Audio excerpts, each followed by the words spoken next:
share ko lang sa inyo guys kung paano tayo mag-connect ng ating NPN sensor, normally open. Ito na yung NPN sensor natin. Itong sensor na ating ginamit guys ay proximity sensor.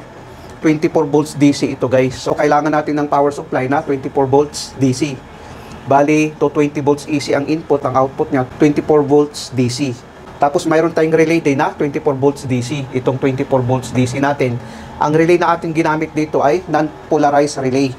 Kung makikita natin dito sa ating wire guys, ang brown ang positive, ang blue naman ang negative, ito naman ang papunta sa signal sa ating relay. Kung makikita natin ang brown, ang positive, ang blue naman ang negative, tapos ang black papunta sa ating relay, kahit A1 or A2 makalagay, walang problema. Tapos ang A1 naman ng ating relay papunta sa positive side. Ganun ang pag-wiring guys. Pag gumana ang ating relay, mag-close ang contact nito, gagana ang magnetic contactor natin. Wala tayong maintaining contact dito. Pag gana ng contactor natin guys, mag-close ang contact nito sa ating contactor, gagana ang ating 3-phase motor. Ngayon, i-try natin na ating wawiringan. Una nating wawiringan guys, ang ating power supply, no? Line 1 at saka line 2. Ito kasi yung sa control natin, line 1 at saka line 2 na circuit breaker. Ito yung circuit breaker natin sa 3-phase papunta sa ating motor. So, unahin natin dito, no?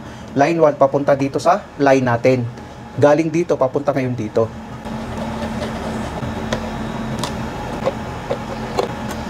Ang kasunod naman guys, sa line 2 natin, papunta sa neutral. Galing dito, papunta ngayon dito. Tapos na tayo dito sa power supply guys, no? Ngayon, ilalagay naman natin yung sensor natin, ang connection niya, no? Ito yung sensor natin guys, na 24 volts. Ang brown, nakalagay sa positive, no? Dito natin ilagay. Ito yung sa positive niya guys, ito yung sa negative. Positive ang brown, dito natin ilagay.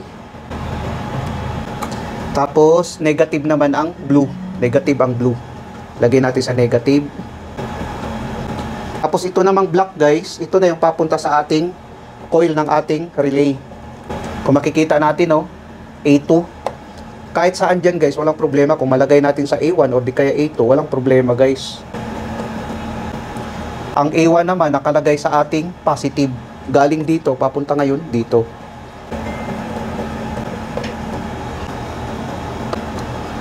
Ang kasunod naman, dito naman, no, dahil dito kasi mayroon na tayong connection, no, sa A2 ng ating magnetic contactor. Galing dito sa line 2, papunta ngayon sa A2 natin, no, sa coil niya. Ang sunod diyan dito naman sa line 1, papunta ngayon dito sa normally open. So ibig sabihin, ito yung line 1 natin, no. Dito na lang tayo maglagay. Dito tayo maglagay, papunta dito. Balik galing dito, papunta ngayon dito.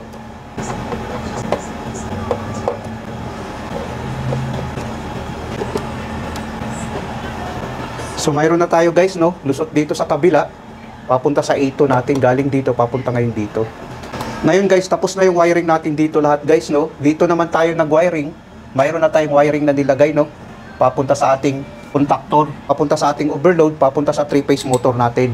Try natin na ating pagganahin, i-on natin to, i-on din natin to guys. Kung makikita natin guys, kahit itong eraser guys, oh, kung makikita natin, ayan, gumagana siya. Kahit ito, pwede rin, no? Kung makikita natin. Yan. Gumagana siya, guys.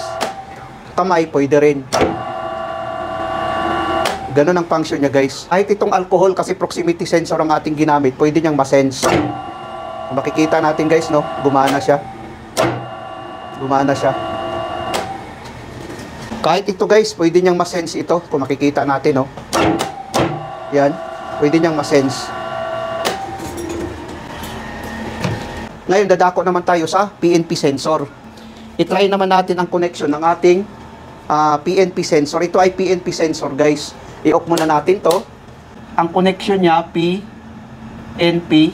Kasi nakalagay kasi dito NPN at saka PNP, no? Ito siya, guys. Hindi to nakakonect sa positive. Ito naman, nakakonect to sa negative. Nakaganon siya, oh. Dito siya nakakonect sa negative. Sa blue siya na wire nakakonect. Itong PNP sensor natin. Pareho lang silang proximity sensor. Ito yung ipalit natin guys, PNP sensor. Nakalagay dito. Hindi kasi masyado makita. PNP sensor. Ang brown ay positive pa rin. Tapos ito namang blue ay negative. Tapos ito namang black sa A1, no? Ilagay natin dito. Tapos ito namang A1, ilagay natin sa A2, no? Ang A1 naman natin, papunta sa negative sa blue. So itong blue, negative, no? So tama na ito, guys. Ganun lang kadali ang connection, guys. Ang dilipat lang natin ang sa PNP sensor, ang A1 sa negative. Pag PNP, pag NPN, ang A1 sa positive dito sa brown. Pag PNP, sa negative. I-try natin. Pareho lang ang function nito, guys. Kung makikita natin. Ang gamit natin na sensor ay proximity sensor din. Kahit ano, pwede niyang matrace. Try natin. Hawakan lang natin, no? Ayan, no? Kung makikita natin, gumana siya. Pag hindi nakasense, ang sensor mamamatay. Kung makikita natin, guys, no? Ito siya, pwede rin niya itong masense. Ayan, no? Pwede niyang masense. Ganon din ito. Dahil proximity ang sensor na ating ginamit. Pwede rin ito, guys. Ayan. Ganon lang siya. Sana nakapagbigay ito ng konting kaalaman sa mga baguhan. Maraming salamat sa inyo, guys. Hanggang sa muli.